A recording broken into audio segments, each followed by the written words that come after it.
Lloyd is a snotty little brat who belongs to a mystical village called Conlan, which is located around this world's last and most dangerous dungeon. In his hometown, he is considered to be the weakest kid as he can't even catch a lousy rabbit, and always gets his ass kicked in the forest by tiny creatures. After growing up a little bit, he decides to become a soldier in the kingdom's army and heads to the starter town where the palace is located. There, he goes on to meet this hottie named Marie, who is also known as the Witch of the East Side. Unfortunately for her, she suffers from cringe syndrome and acts like she's some hot shot by saying that since ancient times, witches have granted wishes to desperate souls, but it always comes at a severe cost. Then she asks Lloyd about his wish and what he's willing to sacrifice for it, but the little boy innocently replies that he is there to become a soldier and that he will be staying with her for a little while. Marie looks at his dumb face and tells him to go find an inn or something while shooing him off, but then Lloyd takes out a crystal ball and tells her that he's from Conlan, which makes her start sweating her pants. She immediately bows down in front of the crystal ball, and we see a young lowly grandma come out of it, introducing herself as the head of the village, Alka. It turns out that Alka is Marie's master in witchcraft, and she requests her to take care of young Lloyd because he will one day grow up to become the legendary Rizlord. Marie wonders what she is supposed to do about that, teach him Rizcraft and turn him into a Rizzard or what? She tries to ask her a question, but Alka says that it is just a recording, and Marie starts calling her a crazy little lowly monster.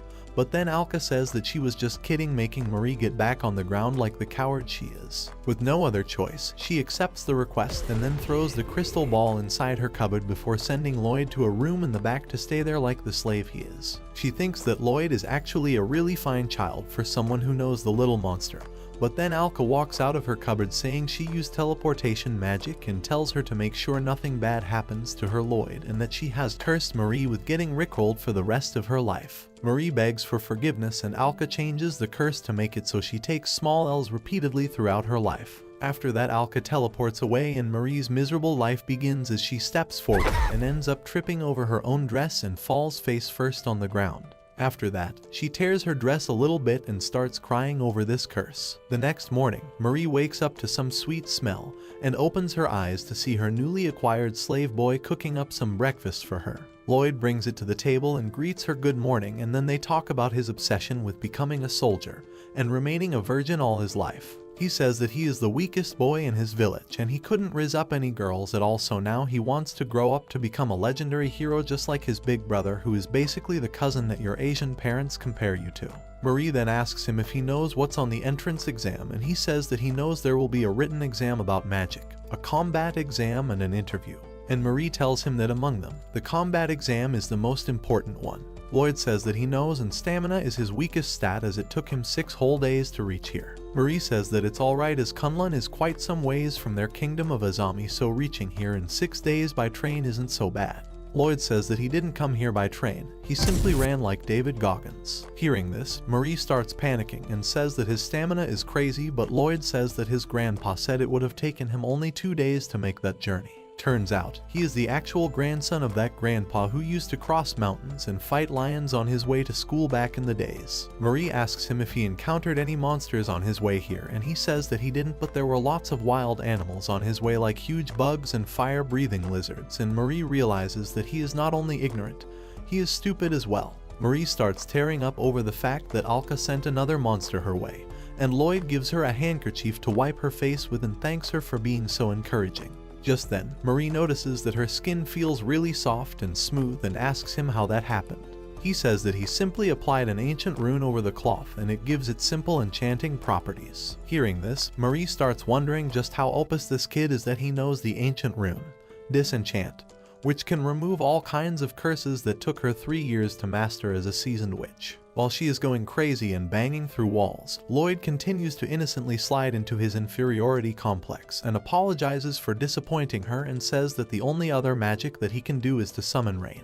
Marie says that starting tomorrow, instead of magic, he will be learning common sense. After their breakfast, Lloyd walks out and notices that the city is crowded with people. It turns out that the National Foundation Festival is close and hears rumors about lots of people wanting to join the military, some spies trying to infiltrate the kingdom, and some people trying to sneak in some monsters as well. Just like one does, he ignores all of this and says that he will focus on passing his exam and runs out. Meanwhile, a girl that goes by the name Belt Princess runs into a man who tells her that she is a disgrace to the nobility. She runs into an alleyway and surprisingly comes across a giant locust monster. It knocks her back and is about to make a beautiful meal out of her, but just then Lloyd jumps in from above and smashes the insect into the ground. After that, he picks it up and eats it to another world and complains that the city has so many bugs. He then helps the girl up on her feet and rubs some dirt off her clothes. After that, he wipes her head with his handkerchief and walks away after catching her name, Selin. After meeting him, Selin goes back to her room and starts simping for the boy she just met. She wonders if she should wear makeup and then looks at the belt wrapped around her head and starts crying, thinking back on her past as she stupidly equipped the belt on her head and it turned out to have the curse of binding enchantment from Minecraft. She remembers that the noble priest told her to not lose hope and that one day strength will remove this curse from her and starts pulling on it. To her surprise, the belt comes off easily and she figures that it must be the doing of that cute boy she met earlier, and instantly falls in love with him. Eventually, the entrance exam day comes and everyone gathers in the plaza to join the military academy. The instructors notice some of the famous names like the Belt Princes, the one-armed mercenary, Riho, and the eldest son of some noble, Alan.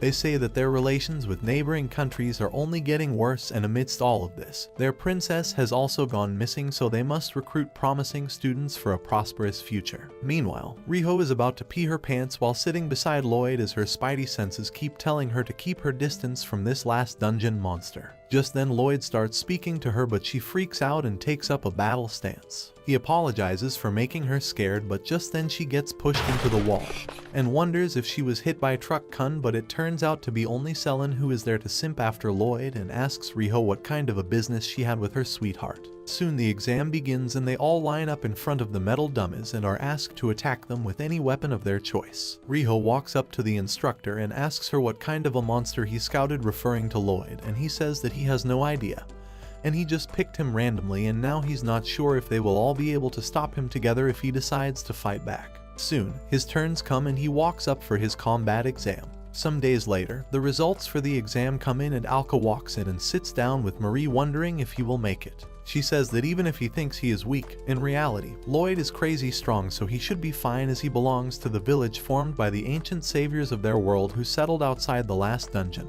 Conlan. On the other hand, Lloyd finds out that his name is not among the accepted candidates on the result board. Later that morning, Instructor Conlan calls out attendance for the new recruits while Selin, Riho, and Instructor Meltfin lose their minds over the fact that Lloyd didn't make it. The girls look at Meltfin for answers, but he is just as confused and later asks his examiner about it. Meanwhile, Conlan informs the students about their kingdom's foreign politics and how they are about to go to war with their neighbors, the Jiu Empire, as their princess is missing during this important time. There is a reward issued for anyone who will find her and bring her back. Meanwhile, Lloyd feels down about his failure and drags his ass back to Marie's place. On his way, he casually tosses away some locust monsters and reads an advertisement for a part-time job at a diner. He goes to the place and walks in and instantly gets attacked by the owner, who is a former royal guard and the personal escort of the missing princess. Lloyd says that he is there to apply for the part-time job as he is feeling really sad over his failure to pass the military exam. The owner, Chrome, thinks that it's an obvious lie and wonders if Lloyd is an assassin who is there to extract information out of him, as he can sense just how opus he is. Despite all his worries, Lloyd's oblivious is really there for the part-time job, and he ends up getting it after cooking up a delicious meal and cleaning the place up with his hack of a handkerchief. Chrome decides to keep him close, as it would be better to keep an eye over him rather than letting such a monster run loose in the city. Back at the academy, Selin and the others check Lloyd's exam sheet, and it turns out he drew some random lines and symbols in his written exam, and the examiner failed him for that. Conlan takes a long look at the answer sheet and realizes that these lines were actually ancient runes and wonders how Lloyd knew about such ancient magic. Selin says that she would find the princess, and as a reward, she will have Lloyd enroll into the academy, and everyone agrees to it. On the other hand, Lloyd walks back home and tells Alka and Marie about his failure. They both get shocked at this result, and Alka asks if it's about time for her to destroy this kingdom, but Elpid says that he wants to take the exam again next year, and for that he wants to stay with Marie for some more time, and that he will even pay rent as he has got himself a part-time job. He asks Alka for permission and she grants it, saying she can't refuse the request of a cute kid from her village. After that, Lloyd walks into his room and Alka says that she will go back to the village as they would be missing her. Just then, Marie says that if she is free enough to come and annoy her all the time like this, then shouldn't she save this kingdom? Alka asks how bad it was and Marie says that it had been a few years since the king suddenly became an advocate for wars and their kingdom is soon going to war with the empire. Alka says that the Conlan village will only jump in when the situation is something beyond normal humans like a demon lord or some world-ending calamity. But as far as stupid wars and egoistic battles go, they can go and blow themselves up. As far as she is concerned, it's none of her business. Hearing this, Marie says that this was the reason she went on a 5-year journey to meet Master Alka and learn the disenchant rune from her. She says that she will stop this war at any cost, but Alka warns her to keep Lloyd outside of this mess or else she will personally raze the kingdom to the ground. After that, she walks back inside the cupboard to teleport back to her village and blesses Marie with the curse of mid-level misfortune every time she calls her lowly grandma. For reference, it can result in a bad cramp. To take her revenge, Marie tosses the crystal ball into a water well for the next time when Alka tries to come here. The next day, Meltfin enjoys a meal with Riho inside the diner, and they talk about recruiting Lloyd. Lloyd wonders why this place is suddenly so full, as it used to be pretty unpopular and grimy, and people thought of it as a place to get cheap, disgusting food. Just then, their meal arrives and they notice that it is simply delicious. Riho asks about the owner and Meltfin tells her about his identity as a former royal guard and asks him how his place became so clean and good overnight. He says that it's thanks to their new worker, and just then Lloyd walks out, making both of them spit their food out in surprise. Meltfin asks Chrome about Lloyd's true identity, and he says that he doesn't know and asks why they failed such a monster in the exam. Meanwhile, Lloyd walks back to take the trash out and notices Marie walking into an alleyway. He follows after her and ends up in the plaza with a crowd of students surrounding Selin and Alan, who are having an argument. Alan challenges Selin and jumps at her with his battle axe, but Selin's cursed belt turns out to have sentience and it pushes the axe away from Alan's hands. Just then, Lloyd arrives on the scene and Selin goes to simp over him. Conlan and Meltfin arrive on the scene as well, and Meltfin asks Alan if it is true that he is going to fight Lloyd there. Being a truly righteous noble, Alan says that he knows better to fight civilians outside the academy. But to everyone's surprise, Meltfin tells him to read the room and that he should crush the boy and prove that the knights are not to be messed with. Alan sees this as a chance to show off his abilities in front of the instructor, while Conlan wonders why Meltfin is doing this, as usually he would be the one to tell everyone to keep discipline. He tells Conlan that Lloyd is the ancient runes kid they were talking about earlier, and they both start pumping Alan up to fight him. Conlan asks Meltfin if Alan will be fine, and he says that as long as he doesn't let Lloyd land a solid hit, he should be able to live, as he is known for his durability. But unfortunately for him, Alan thanks Lloyd for giving him this opportunity to show off and offers him to land the first hit on his face. Lloyd says alright and proceeds to punch him straight in the face. It looks like Alan will die after all, and they prepare for his burial, but just then a wind tornado forms around them and it turns out to be Marie. She takes Lloyd with her and flies into the air. She lands on a rooftop and tells Lloyd to be careful or else he would have sent Alan to Narnia. He thinks that she saved him from getting beat in public and apologies for troubling her. Looking at his dumb yet innocent Riz, she can't help but go Sanji for him and starts bleeding from her nose. She tells him to be careful or else he could be easily tricked by some evil woman like herself. Just then, Chrome arrives in the street and looks at her on the rooftop. They both come down and Chrome sends Lloyd back to the diner and bends his knee for the witch and reveals that she is actually the missing princess of their kingdom, Marie. And since the day she went missing 5 years ago, he has kept a low profile and quit the army. She says that on the 3rd day of the National Foundation Festival, there will be an international conference and their enemy is sure to manipulate the king and announce war on the Jiu Empire. She says that they must stop that from happening and asks Chrome for his help. Meanwhile, back in the academy, Meltfin is revising the curriculum for the new students and Conlan asks him why he is so serious about this. He reveals that when he was a kid, a famine hit his village and they had nothing to get out of it. Just then, the Jiu Empire attacked them and took away what little supplies they had left, and he doesn't want all that to happen again. Later that day, Riho and Selin walk across the city streets and Riho says that they must find the princess first or else they won't be able to get Lloyd enrolled in the academy even if they found him.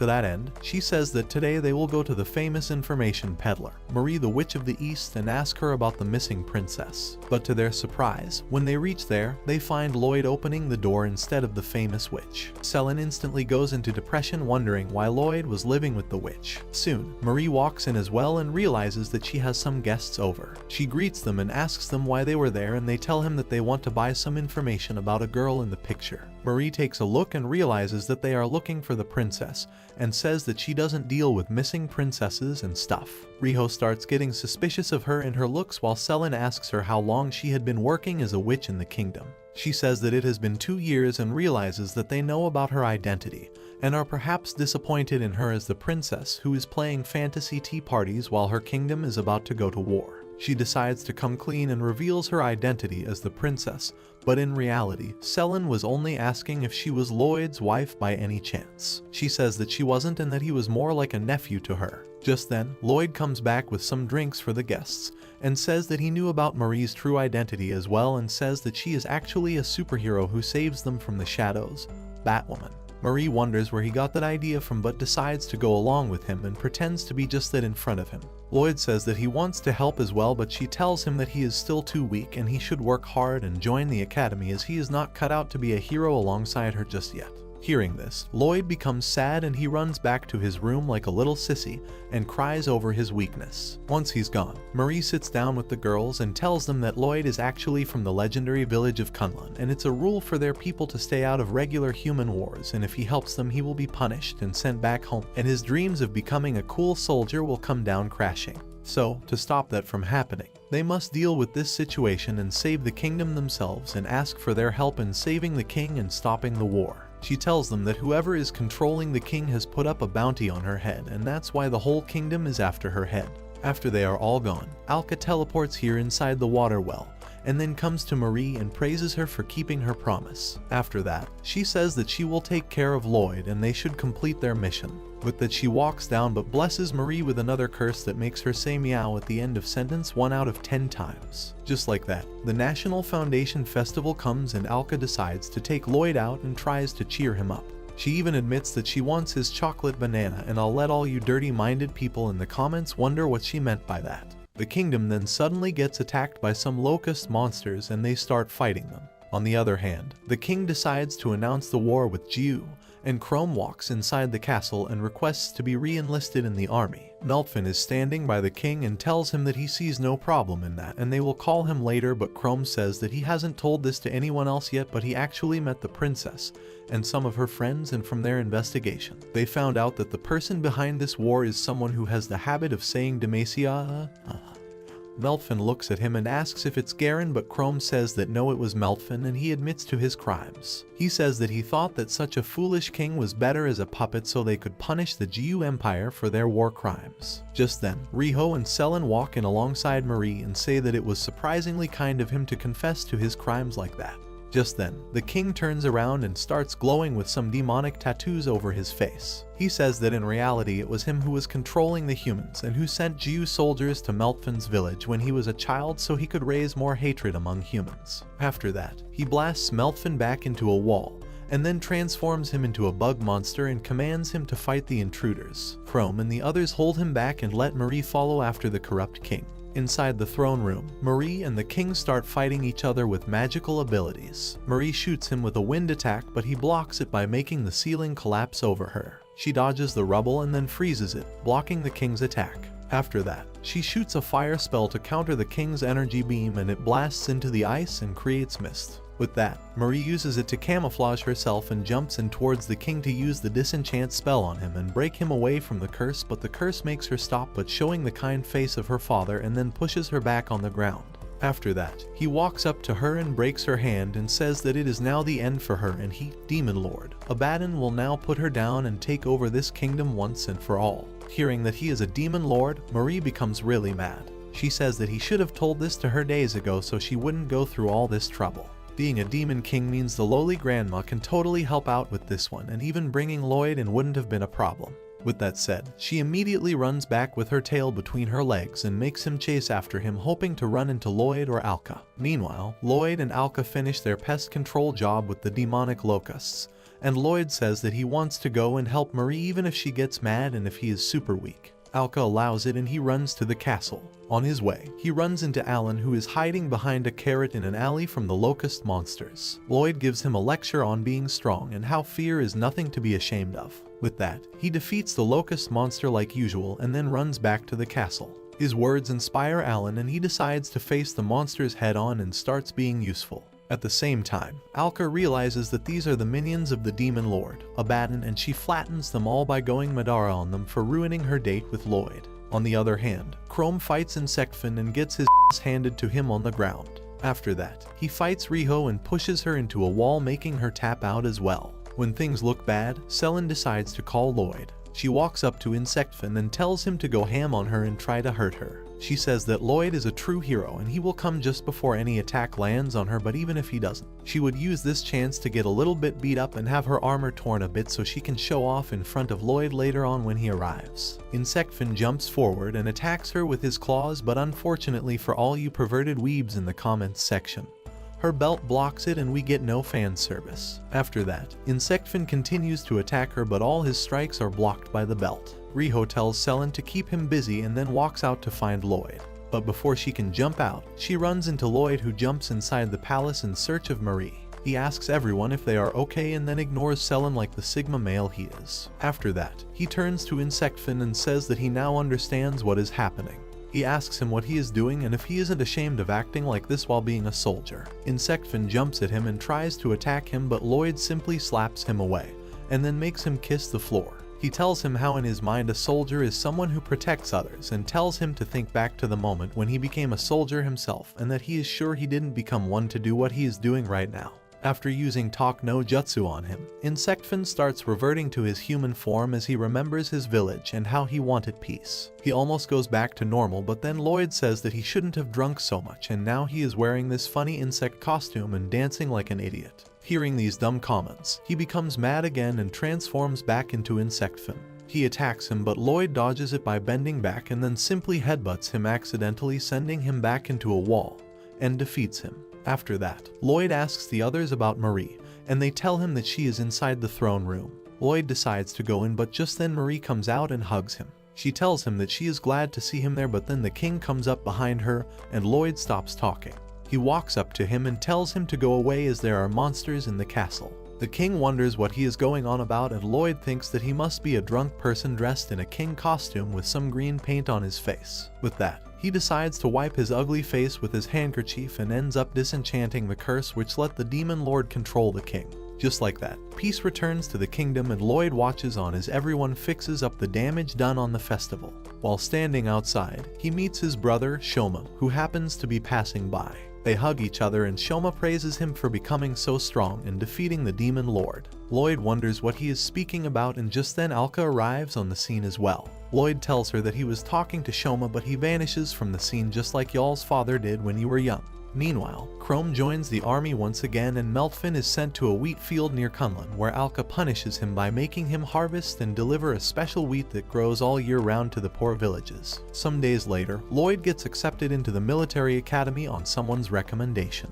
This someone turns out to be Alan, who was given a reward for his contribution in killing monsters in the recent events. For his reward, he asked them to let Lloyd enroll into the academy. Besides that, he starts calling Lloyd his master for teaching him such valuable lessons. Selen and the others also come to pick him up for his first day, and Alka notices that Selen's belt is made up of the skin of a divine beast called Vritra. She wonders how a legendary artifact from her village ended up around her waist, but doesn't worry about it too much. Marie becomes mad at them for talking at the door like some Indian family and then sends them all off to the academy. With everything back to normal, Marie and Chrome decide to take Lloyd to the famous Holy Sword village for some trash cleanup duty. While cleaning up the site of the Holy Sword that is stuck in stone and is said to be irremovable, Lloyd casually takes it out thinking that it is some toy trash. Just like that, the Holy Sword village and all its economy crashes down like Dogecoin, and they all return to the city. Some days later at the academy, Conlan walks in and says that from now on they will do practical lessons to train for the upcoming inter-school match against Rokujo Sorcery Academy. It's an annual event where both schools compete in magic battles, but their Azami Academy has been on a losing streak for the past few years, just like y'all's League of Legends match history.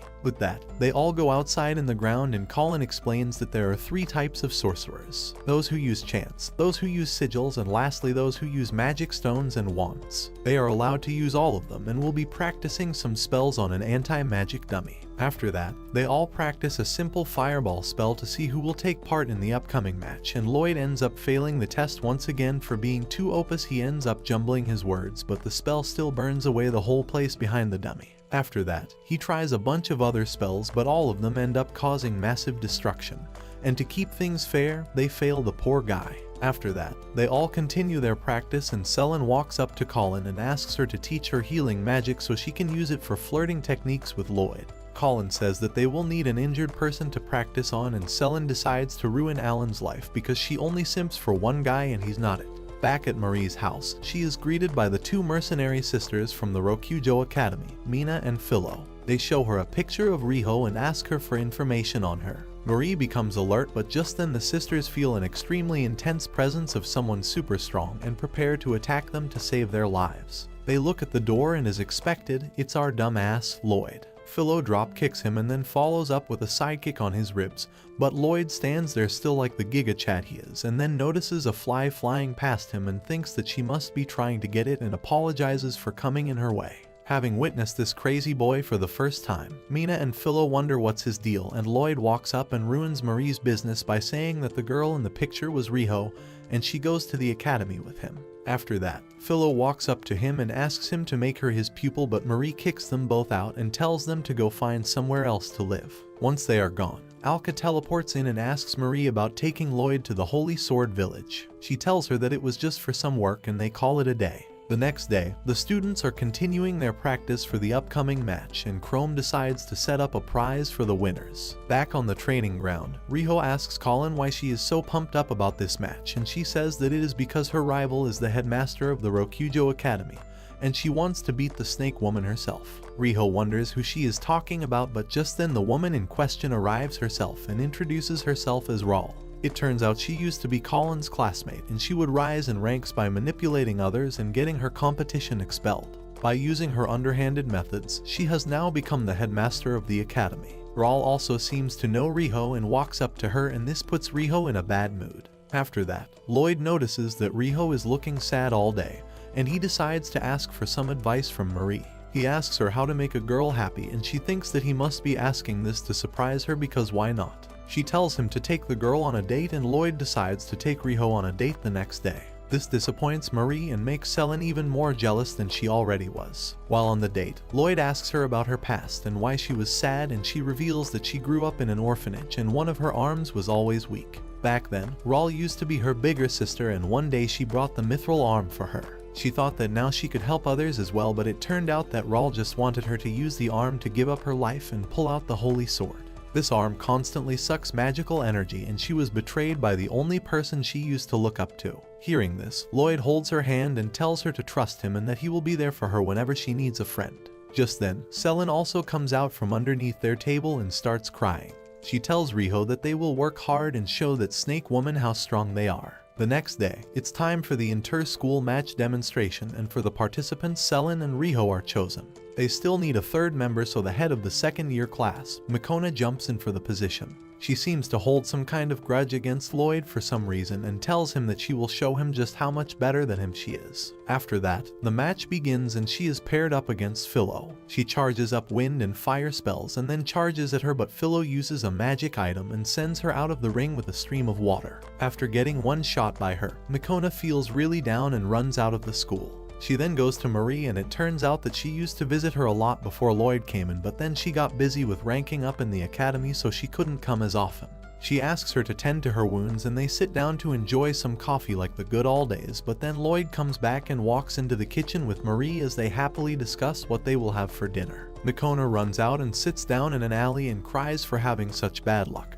But then she meets a boy who is walking by, and he tells her that he will lend her an ear if she is feeling heavy and wants to let it out. This boy turns out to be Shoma, and yeah, the plot thickens. The next day, the actual inter-school match begins with Selin and Riho participating from Azami's side, while Mina and Philo walk in as Rokujo candidates. To spice things up, Chrome announces that the winner of the match will be rewarded with the Holy Sword, and this freaks both Riho and Raul out because that's what their life was all about. Raul says that if the Holy Sword is the prize, she will resign as the headmaster and participate as a student herself. To make things fair, Conlan decides to let Lloyd enter as well. With that, the match begins, and it is set to be a series of one-on-one battles, with the first school to get 2 wins will win the match. First up, Selin and Philo come face to face, and being a martial artist, Philo simply stands her ground and shoots out random spells from a magic stone. By rules, she isn't allowed to use physical attacks, but the magic spells prove to be strong enough as well. At first, Selin just stands there thinking that her belt will do the magic and take care of the match, but to her surprise the belt tells her to be useful for once and leaves her to her means. Selin starts running for her life and uses talk no jutsu on the belt and eventually manages to tame it. With that, she easily blocks all the magic spells and binds Philo with the belt. She goes on to squeeze her hard and Philo tries to punch her back, but the proctor calls it a match and announces Philo as the winner because using magic items other than wands and magic stones is against the rules. Next up, it's Mina versus Lloyd, and their battle starts with Mina putting some distance between them. She then casts a smart water spell which makes a water prison around Lloyd's head. She plans to suffocate him and make him surrender, but Lloyd simply holds his breath like a Giga Chad and simply stands there wondering why she is giving him a face wash. 20 minutes go by and Lloyd is still standing there like a fish, so Mina decides to change her tactics. This time, she uses a long chant to use a high-class water magic, but Lloyd counters it with a wind spell and makes it look like she self-destructed by chanting something wrong. With Mina out of the arena, Lloyd is named the victor, and their match comes to the final battle between Raul and Riho. Their fight begins with both of them shooting a lot of fireballs at each other. This goes on for quite some time, but Raul knows that Riho will run out of magic before her due to her mithril arm. After their fireworks show, Riho jumps back to gain some distance, but Raul swiftly zooms in and takes off her mithril arm. This makes Riho fall on the ground, and Raul says that she will end their fight once and for all. But then Riho starts smiling like some anime protagonist and goes in for a punch. Just before connecting, her arm explodes and it pushes Raul back on the ground. It turns out, Riho used healing magic to plant a magic stone inside her arm to launch a surprise attack on Raul. After that, she heals her messed up arm once again and walks up to her while chanting a high-class water spell. Hearing her walk up to her all victorious, Raul chickens out and goes unconscious, but Riho says that she was just faking it as she doesn't have any magic power left. Just like that, their school wins the match and Riho is sent to the hospital to recover. The Holy Sword is given to Lloyd as the representative of the winning school. Later that night, Raul gains her consciousness back and wakes up in the infirmary room. She asks one of her fellow students about the whereabouts of the Holy Sword, and the guy tells her that it is with Lloyd, and they found out that the person who took it out of the stone is someone called the Witch of the East Side, and she lives with a younger brother figure whom she is super protective of. Raul thinks that it will be great to have the witch on her side, so she sends Philo to go and kidnap whomever she is overprotective of so they can blackmail her into joining their side. Philo takes the blackmail letter and goes to Marie's house and finds her bowing to a crystal ball and apologizing to it. She thinks that it must be the thing she is most overprotective of and sneaks in after she goes away and steals it. After that, she leaves the letter behind and reports back to Raul. Meanwhile, Lloyd comes back home and finds the clip he bought for Marie on the floor. Besides that, he looks at the letter and it reads that they have kidnapped the one that is most precious to them, and they want them to steal the Holy Sword by any means and come to the tower if they want it back. Lloyd thinks that Marie was kidnapped and runs towards the tower. On his way, he runs into Alan, who is there for some healing cream for his hemorrhoids, and lets us skip over it and get straight to the part where they both go to the tower to save Marie. When they reach there, Philo notices Lloyd running towards them and she jumps down and challenges him to a fight like a maniac. Lloyd gives the sword to Alan and tells him to keep it safe, and then decides to face Philo in all seriousness. Jumps in with a strong punch and a kick and says that she wanted to become his apprentice, but now she wants to fight him to death, and starts laughing like some crazy person. He accepts her challenge and says that he wants her to tell him where Marie is if he wins. She agrees and they both start facing each other. Lloyd thinks back to his childhood and remembers that back in his village a girl once slapped his wrist and broke his arm, so there's no way he can fight Philo. He looks around to make it a fair match somehow for himself and decides on challenging her to an arm wrestling match. He says that back in his village his grandpa, used to tell him that in their village all serious quarrels are resolved by arm wrestling, and he wants to honor that custom. Philo asks him about the name of his village and he says it's Conlan. Hearing this, she gets excited and accepts his conditions. Their arm wrestling match starts off just like the one between Tsunade and the Raikaji, as they both seem evenly matched. The crate beneath their arms breaks away and they jump in the air to continue their match. Philo manages to gain the upper hand and starts pushing Lloyd's arm down, but then he uses a wind spell and launches them both to the ground and ends up winning the arm wrestling match by touching her hand down. With that, their battle comes to an end and Philo accepts defeat. But then she holds his hands and tells him to let her have his kids, and says that if he is really from Conlan, then he is the right match for her, as she has been seeking a strong man. Meanwhile, Alan is running away with the sword and is getting hunted down by the student who reported to Raul. He refuses to let the sword go because Lloyd entrusted him with it, and fortunately, Mina arrives on the scene and puts the guy down and says that she is there to delay Raul's plans because she insulted her sister and used her as a tool. Later on, they meet up with Lloyd and Philo and she explains the situation about Marie as well, revealing that she didn't kidnap her. At the same time, Raul is looking at them from a distance and she starts thrashing around in front of the crystal, calling them all useless morons. Just then, Alka teleports in and asks her where Lloyd is, and when she fails to tell her what she wants to hear and calls her a pipsqueak, Alka blows her out of the tower with a strong magic blast and lets her fall into the river with her crispy burnt ass. Alan looks at her and decides to jump in and save her as a righteous soldier. The next morning, he makes the news on the front page as a model soldier, and Raul is taken to the hospital where Riho is staying. She thinks back on her childhood and how she wanted to help the orphanage grow and to make Riho happy, and wonders where she went wrong. Meanwhile, we see a white-haired man casting a memory-altering spell on her, and he later turns out to be someone who wants to take revenge from Alka. Some days later, in a forest near the kingdom, people start going into a coma for an unknown reason. No one has died yet, but the symptoms prove to be similar to that of a treant attack. To that end, the kingdom sends in various adventurers and military personnel to investigate the cause and fix it.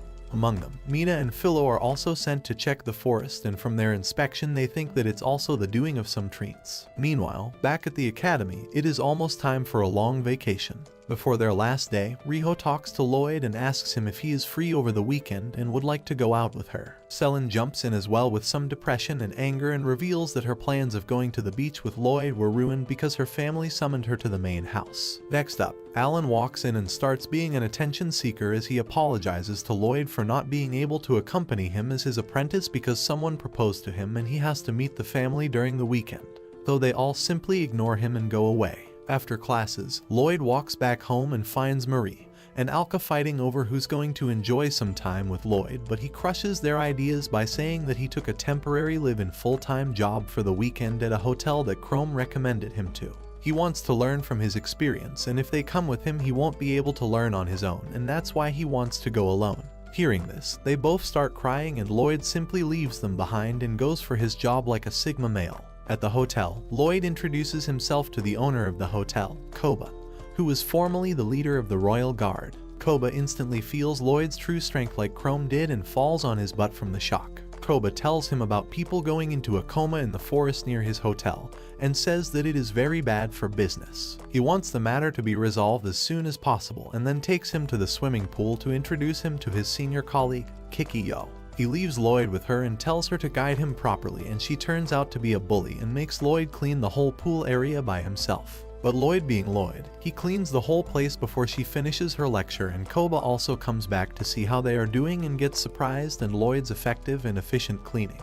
He then takes him for his next task as a bellboy. He tells him that a major client who was supposed to come tomorrow decided to arrive early, and he is somewhat hard to talk to, so he wants Lloyd to practice his smile and greet him properly. The client turns out to be Lord Threonine, and he is just like my dad, who nitpicks at every little thing, from someone pouring a drink for him to someone greeting him well, and never appreciates it. While looking outside, he calls Lloyd and asks him what he thinks about the cypress forest outside, and Lloyd says that while it looks great he feels it's a waste. They are planted so properly at regular intervals and are pruned, but before he can complete his sentence, the Lord marvels at the fact that the bellboy knows about pruning, and Lloyd says that the lumberjacks back home told him about this. Hearing this, the Lord says that before they earned a name through battles, they used to be a family of foresters. They hit it off, and the Lord likes Lloyd, and Koba flies him a thumbs up for his good job. The Lord also reveals that he has a boy the same age as Lloyd who studies at Azami Academy, and how he wishes that he would be as smart as Lloyd. Later that night, we find out that Kikiyo is actually one of the Lord's employees and she has been working at the hotel to investigate the coma cases. They suspect Koba of breeding treants in the forest, and as it's going to be pronounced a national treasure soon, investigating it will become significantly difficult. To that end, he wants to find the cause soon and prevent it from turning into a nationwide calamity. He says that he has some news regarding someone stealing a demon lord seedling from a research lab that was brought there by a merchant. It is possible that someone has planted in someone to breed and control treants, and some of the symptoms include enhanced physical abilities. He asks Kikiyo if she knows someone like that, and she immediately thinks about Lloyd and says yes. Koba gives her some crack and tells her to make the suspect eat or drink it, and it will expel the seedling from their body and reveal the real culprit. The next morning, Kikiyo looks at Lloyd cutting vegetables like some pro fruit ninja player. She confirms that he is Opus and gives him the crack mixed in some tea. But just before Lloyd can drink it, Koba walks in and scolds her for slacking off during work hours and tells Lloyd to take some time off because he has been working hard. He then takes the tea and drinks it himself and instantly spits it out, wondering what kind of Karen made that.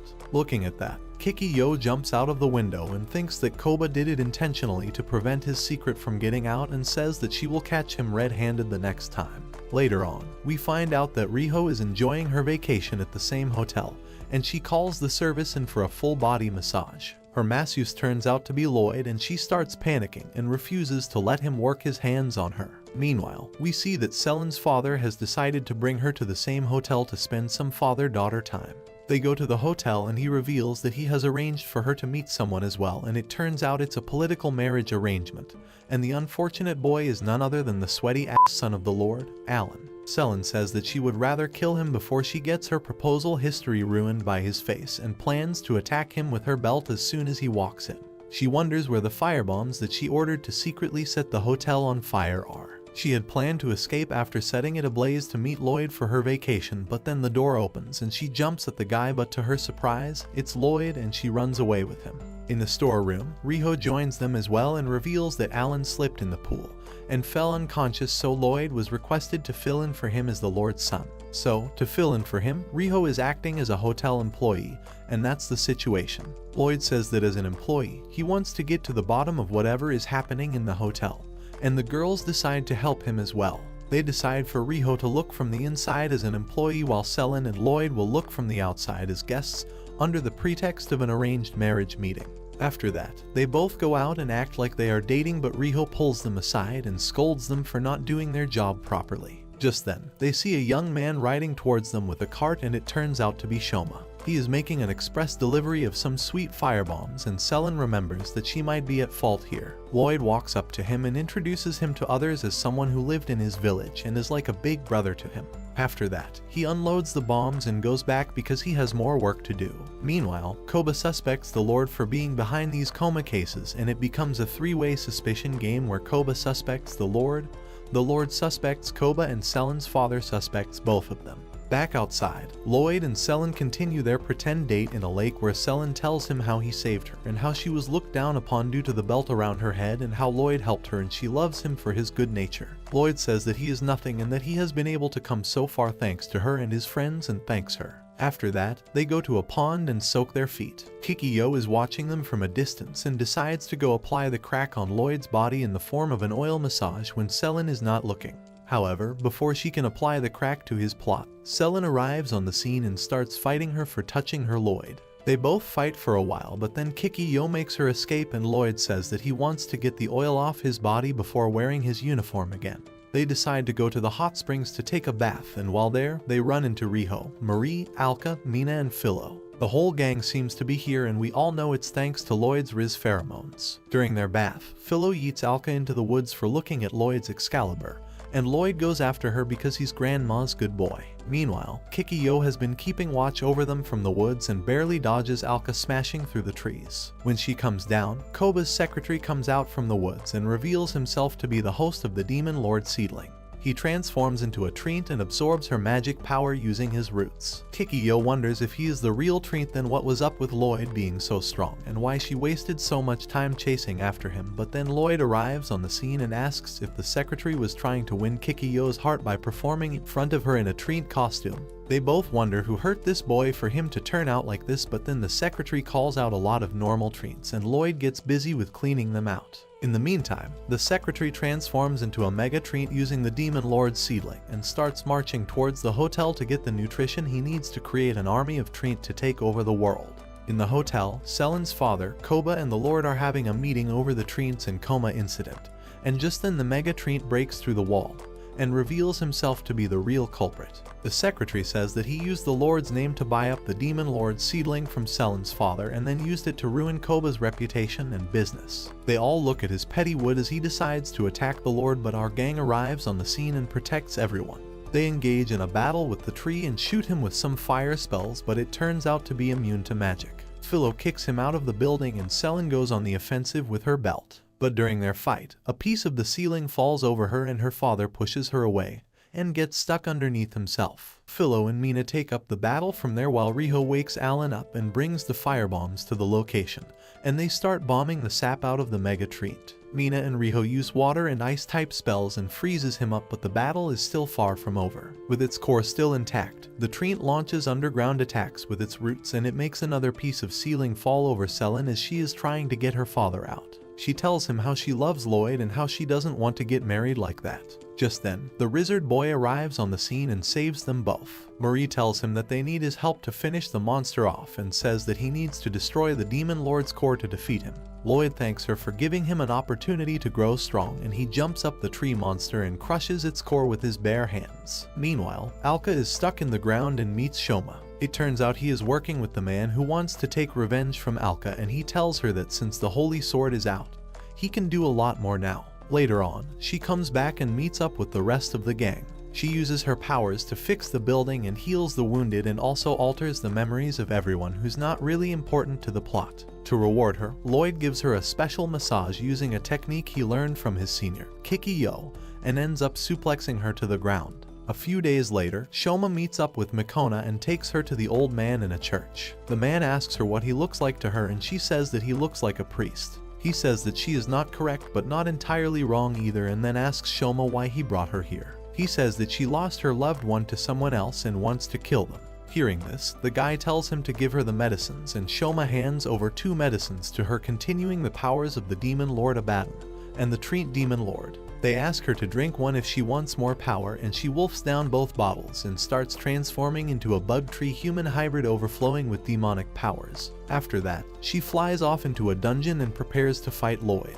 On the other hand, the academy students are called in front of the king for their next mission, which is to defeat a massive snake inside a nearby dungeon to show off their skills and potential to the civilians. The whole gang is chosen to participate in this mission alongside Conlan as their instructor. It also turns out that the king has become a cool hippie who wants to build his reputation back up after the last incident. Back in the city, the old man and Shoma talk to each other over some coffee, and they decide to go to the dungeon to meet the snake as it is their old acquaintance. Alka arrives on their table but misses them by a few steps and wonders where the old man, Sue, could have gone. On her way back, she runs into Marie and asks her if there is a dungeon nearby, and then takes her to the sky so she can use her Google Maps. She eventually jumps down and starts breaking walls and makes her way straight to the boss room. Meanwhile, Lloyd and the others are walking inside the dungeon, and Selen and Philo drag Riho aside and ask her if she really loves Lloyd or not. While they are having their girls talk, Lloyd walks on to find the huge snake. After being thrown inside the dungeon by Alka, Marie walks forward and runs into Mikona. She notices that she has been infested by a massive treant and wonders how to save her, but then Mikona wakes up and tells her that she had her loved one stolen from her by Lloyd. Marie starts wondering when her innocent boy turned gay, but then Mikona binds her with some roots and tells her to scream in pleasure to lure Lloyd out. Before you all dirty-minded people start commenting about cute anime girls and tentacle-like roots, Lloyd arrives on the scene and tells Mikona to let Marie go. She flies up and then launches herself at Lloyd for a claw attack, but Lloyd matches her with a punch and pushes her back. She then uses air treant powers to attack him with massive roots, but Lloyd dodges them all as if he has ultra instinct, and then throws a piece of it back at her. Mekona decides to go all out and uses Godspeed to push him back and then grabs him by his head and drags him against the dungeon wall. Lloyd grabs her hand and throws her back like a bug and says that this much is normal in his village and tells her that he is from Conlan. Mekona thinks that he is mocking her by naming a village from fairy tales and attacks him with some roots once again. Just then, the other girls arrive on the scene and ask what was happening. Lloyd tells them that it is Mekona and that he will defeat her and the huge snake and prove that he can become a great soldier as well. He tanks an attack to protect others and gets himself injured but pushes on despite it and fights her in hand-to-hand combat. Mekona pushes her on the ground and says that she will now finish him off and then attacks him with a drill-like root. But to her surprise, Lloyd grabs it and then uses it to yeet Mekona out of the dungeon and into the sky like Team Rocket. With her gone, the huge snake comes out and reveals itself to be the guardian beast of Conlan village, and he says that Lloyd has grown so much. Its name is Vritra, the same beast with whom skin Selen's belt is made up of. Lloyd asks if he knows him and Vritra says that the last time they met, Lloyd was still too young and he came here because of what the lowly grandma did to him. She used Excalibur to cut off some of his skin and made an apron out of it. Just then, Sue walks in and asks Lloyd what he looks like to him, and Lloyd says that he looks like a bad person. He then asks him if he wants to become a hero and a savior who protects others and tries to offer him something.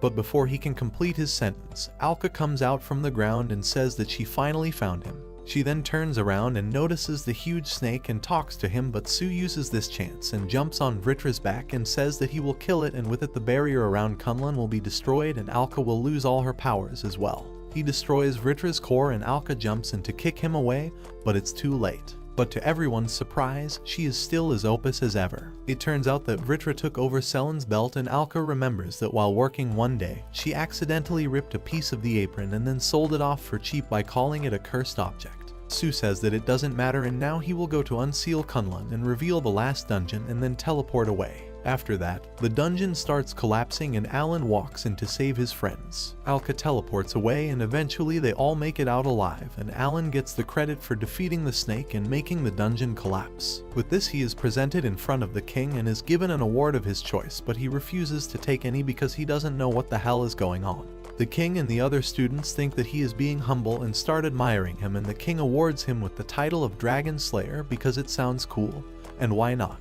The next day, Alka teleports in and tells Lloyd and the others that she will be taking them to Conlan for a bit, and teleports them away. The next day, the king receives a letter from the Jew Empire to request a friendly competition between the two nations to prove that their relationship has been restored. The king decides to send in his most opus hero in the country, Sir Dragon Slayer Alan. Nina is tasked with training him and making sure he doesn't run away, and the rest of the group walks to Conlan with Granny Alka. She says that she would have liked to teleport them all in, but her powers haven't restored yet, so they must take the longer route. Chrome and Colin also join them to meet Meltfin, who has been working in the fields of the village. Soon, they arrive near a magical gate and Alka calls out to the gatekeeper, Professor Yug. Yug is a dwarven royalty who likes researching things. She is also the one who gave Alka the idea to make an apron out of Vritra's skin to give to Lloyd as a gift. She turns out to be almost as unhinged as Alka herself, but before she reveals all her secrets, she pushes them through the gate and lets them enter the secret village. On the other side, they all notice that the village looks pretty simple and say that they had thought of it to have houses of gold and roads made from runes. But Lloyd says that it is just a normal village. But before they move on, Marie tells them to keep their eyes open because this village is anything but normal, and then asks Chrome, Colin and Riho if they noticed anything. They all look shocked and stressed and say that this place is bad news and they sense dangerous power levels from everyone around them. After that, they look around and notice an average family going out shopping, and the kids and old people can jump over buildings, and they communicate by writing a message on a paper and throwing it thousands of miles away to the person they want to send it to. Besides that, when they are in a hurry, they launch themselves with a magic cannon, and their defense stat is so high that crashing into a mountain is no biggie. Soon, the villagers start recognizing Lloyd and welcome him back, and in the distance, we can see his grandpa, Pyrid, walking in with a massive killer Priana on his back. Philo knows him as the legendary Pyrid the Ogre Lord, and he is the guy who created the martial arts style that she practices. Lloyd introduces her, and the old man reveals that the martial arts style is actually the morning health and fitness routine that he and the villagers do every day to stay flexy. Learning that her martial arts style was just an aerobics exercise routine, Philo's world comes crashing down and she loses her mind. Still, the old man promises to teach her the style once again, and this makes her happy. Riho offers to take his luggage, and then they walk to Alka's mansion, and we see Riho exhausted as hell from carrying the massive fish. Conlan and Chrome ask her about Meltfin, and she sends them back in the fields, and they finally get to meet their old friend and Colin's love interest. Meltfin has only grown hotter from all the farming work he did here all this time, but it turns out to be so hot that he only wears a loincloth and nothing else. They all sit down and talk about him returning to the kingdom, and he says that even if he was being manipulated, he did play a big role in the coup, and besides that, he is happy living in this village and tending to the crops. All his military passion has been converted into agriculture, and he is ready to dedicate his life to the fields. Conlan wonders how she fell for this idiot, but then looks at his 6-packs and says yes. Meanwhile, Selin meets the elders in Lloyd's house, including some kids, and she hands them some marriage forms to sign so she can make her marriage with Lloyd official. But before they can do anything, they all hear the sound of something massive walking outside the house, and Alka says that she should have taken care of it long ago. Riho walks out to see what it was, thinking that she can maybe make money out of it, but it turns out to be a big red dragon. She starts running away like a chicken, but then the kids walk out with some paper planes that they made out of the marriage forms and shoots down the dragon with them.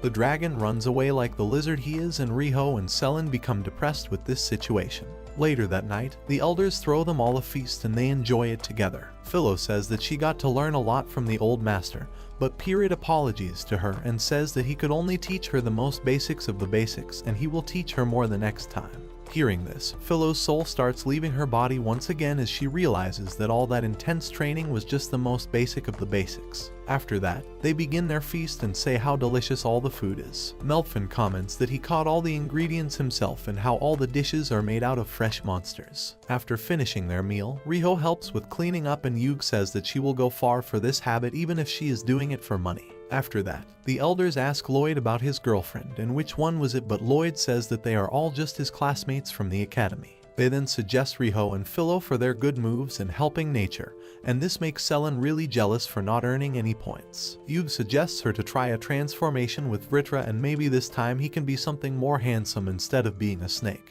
But then her drawing of something handsome turns out to be too hideous. After that, they all go to bed and call it a day, while Meltfin apologizes to Marie for causing all the trouble to her and her father. She forgives him and asks him about the man who manipulated him, and he says that he can't pinpoint his features, but that man asked him how he looked like to him. Marie realizes that she knows this saying from before, and the culprit must be Sue. On the other hand, Alka and Yug talk to each other about Sue wanting to open the last dungeon, and Yug says that maybe it's the right time to do so because humans have researched magic quite a bit now and it won't be like the last time. The next morning they go to the last dungeon to resurrect Vritra. Riho gets excited about getting all the treasure and making lots of money from it, but Yug explains that in reality this is not like your average dungeon. In fact, it is filled up with monsters and demon lords, and all the other dungeons in the world were created by dwarves like herself to hide this last dungeon. She then says that the Conlan village and its chief, Alka, are tasked with the duty to keep watch over the last dungeon so no demon lords break free, or else they would destroy the whole world. But right now, Alka is really weak in her current state as her bond with Vritra made it so any damage that goes to her is transferred to him, and she can use his powers as well, making her into the Opus monster that we all know her as. After that, she says that if they open the dungeon using the key right now, it will be chaos, so they must restore Vritra first so Alka can regain her powers. Chrome and the others ask about the key, and she reveals that it is the holy sword, and she doesn't know how it was taken out of the stone, but Chrome says that now it is safely stored in the national treasury, and Yug tells him to take good care of it with a devilish smile. With that out of the way, she takes the cursed belt away from Selin and prepares to cook up a new body for Vritra. She literally wraps him around some meat and starts making a medium rare steak out of him. After the whole cooking show, she puts him inside an egg and cooks it up for 3 hours. After that, she takes the egg out and says that the process is complete and Vritra is inside the Pope ball now. She then pinches Alka a bit and shows that she feels pain now, which means that her connection with Vritra has been broken for the time being. After that, she tells them that it is the perfect time for them to take revenge from her because right now she is only as strong as a normal 9-year-old kid with no common sense. They all start smiling, but then Alka looks at them with her demonic eyes and they decide to leave her alone. With that, Yug tells them that they should head back to the kingdom now as the exhibition match should be starting soon, and she has something to discuss with Alka alone. She walks with her outside the village into a forest and makes her fall in a deep hole. She reveals that instead of resurrecting Vritra, she sealed him for good, cutting off his connection with Alka. She is the one who has been helping Sue and Shoma cause all these attacks, and now she knows where the holy sword is thanks to her dumb friends, so now she will go and get it and unlock the final dungeon. She then seals the hole with a massive boulder and walks away to the entrance gate of the village. There she notices that everyone is there except Lloyd, so she tells them to go ahead and that she will come with him in a while, as she has some stuff to discuss with him that they can't hear as outsiders. They obliged and walk forward, and then Lloyd comes back and Yug tells him to go look for Alka as she is weak right now and can get herself in trouble. After that, she goes inside the gate and closes it behind her so no one from the village can come in her way. On the other side, she tells everyone that she closed the gate as she wanted to take a day off with Alka being without her powers and left Lloyd behind so he can keep her busy. Just then Meltfin joins the group and he is the only person from the village who is with them now. He says that he wanted to give Marie some vegetables, but they went ahead before he could give it to her, so he decided to walk out by himself. Selin and Philo feel sad because Lloyd won't be there with them, while Colin grabs her farmer and runs into the city with him.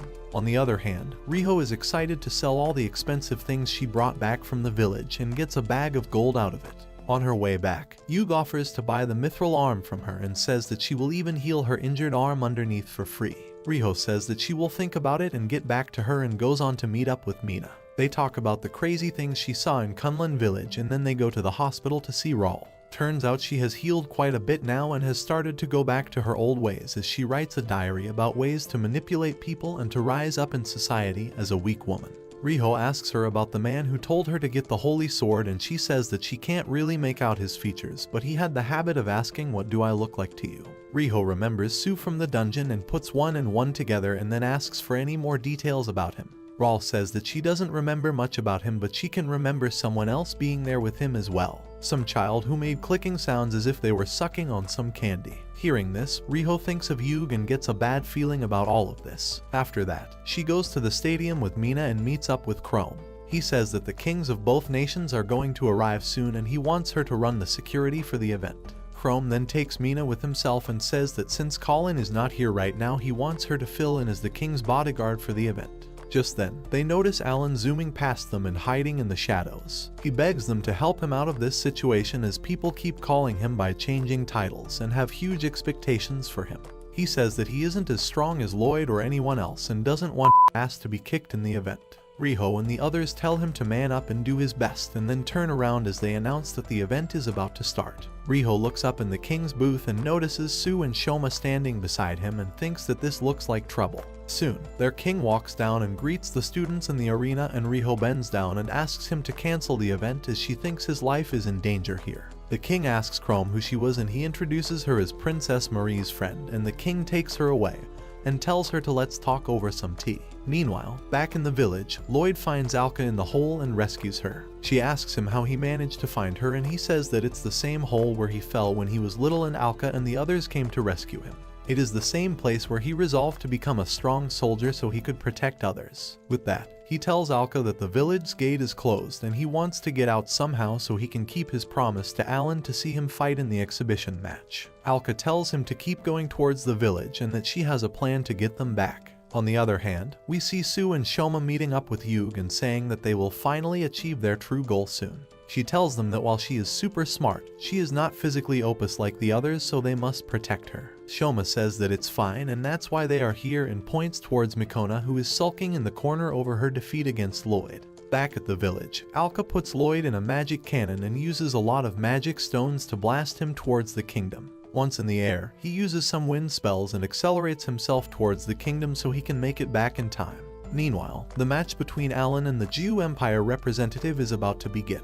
Alan begins the fight by swinging his axe at the opponent, but she flies up in the sky and reveals herself to be none other than Mikona, the bug tree human hybrid version. She rushes in and starts beating the living soul out of Alan, but at this point we all know his masochistic loves this stuff. As Sue is the king of the Jew Empire, he suggests that they form an alliance between the two nations, and with his powers to convert normal humans into strong order-following soldiers and Azami's funds and resources, they will be able to conquer the world in no time. While they enjoy watching Alan getting beat, Chrome and Mina try to speak up against the offer, but Shoma quiets them down by releasing some of his killing intent and letting them know that they are still just as strong as cannon fodder. After hearing his offer, the king of Azami says that when he went under control of the demon lord and caused suffering to his family and the people of his kingdom, he promised that he won't let this happen again ever. To that end, he respectfully refuses their offer. With that established, Yuge comes out of the shadows and says that now it's her turn to take the reins of this show.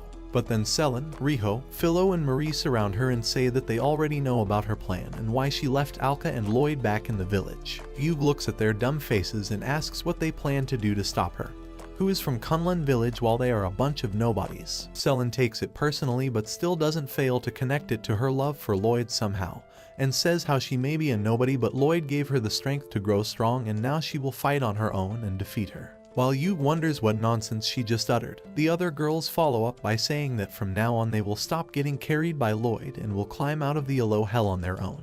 Yuge then throws a lot of pokeballs out and releases a bunch of locust mons in the arena. She says that she has now taken everyone hostage and the king must decide if he will hand over the holy sword or not, but to their surprise, they already anticipated all this thanks to Riho's warning yesterday, and they had exchanged all the audience with trained soldiers. They all start fighting back, and inside the king's room, Meltfin arrives with his netherite sickle and hoe and starts fighting Shoma. They both jump down into the arena and start fighting, but Shoma reminds him that he is still a trash player even if he played some games in the Korean Conlan server. After that, he uses his challenger level gameplay and starts out playing him hard. Meltfin says that he heard about him when he was in the village and that he is a kid who got bored with the countryside and ventured off to live as an adventurer. He says that he will show him the true essence of countryside by showing him the beauty of agriculture, but Shoma says that he is mistaken and that he didn't get bored from the countryside alone. He got bored with this whole world. That's why he decided to tell Lloyd about the many things he can experience in the world and has decided to stir up some chaos to make it interesting for him. On the other hand, Alan manages to cut off Sue's arm, but it reattaches itself and Sue reveals that he is not truly a human but an existence created by runes, artifacts, and a human soul, and that long ago he was summoned as the hero to save this world by Alka, but over years as peace spread across the world, his existence got lost in history and he started losing his purpose of being. Now he just wants to die, but to make that happen he must first kill Alka and then become the root of evil and make someone else a hero in his place. To that end, he has chosen Lloyd as his successor, and that's why he will continue to play the villain until Lloyd becomes a hero and saves the world by defeating him. It aligns with Shoma's goals, and that's why he has teamed up with the old man. Just then, Shoma drops inside the arena from the sky and tells Yuge that Alka told him everything about her and how she failed to revive Vritra, so she ran away from the village. Yuge starts wondering just how gullible he can be, but then Marie plays into it and tells Lloyd that Yuge became mad and summoned all these bugs so they can't start Alan's match until they are cleared out of the arena. Lloyd starts taking care of the bugs, but then Yuge throws her candy in the air and summons an earth golem. She then makes Mikona equip it and it starts fighting Lloyd on equal terms. Lloyd's offense proves to be higher, but the earth golem just regenerates itself and the fight continues for a long time. Eventually, Lloyd starts getting beat up, but Meltfin jumps in and gives him some talk no jutsu buffs, and they finally manage to defeat the golem. Besides that, Riho manages to wake Mikona up by offering Marie's clothes, and being the perverted insect she is, she flies out of the golem and runs away with the item. While Yuge gets surprised by the golem's defeat, Selen manages to steal Vritra's sealed egg from her, and she threatens to punish and torture him if he doesn't come out and help them fight that very instance. Surprisingly, her threats prove stronger than Yuge's seal and he breaks himself out, and this returns Alka back to her normal power as well. Yuge turns towards Sue and Shoma for help, but they are busy recording Lloyd's brave fight against the golem and the locust mons because their goal is to make him a popular hero. Soon, Alka teleports in and defects all the insects with her Madara no Jutsu and tells Yuge that she will end her now. But then Shoma and Sue rescue her and make an escape, and Sue tells her that he would have loved to put her down now, but he has some great footage of the hero, Lloyd, to edit, so he will see her later. With that, peace returns to the kingdom once again, and once again Alan is named the hero and given credit for saving the kingdom by the king. Lloyd and the others go back to their daily routine, with them using Marie's house like some restaurant and Alka making her angry with random curses and Lloyd looking to become a strong soldier. And just like that, season 1 of Suppose a Kid from the Last Dungeon Boonies Moved to a Starter Town comes to an end.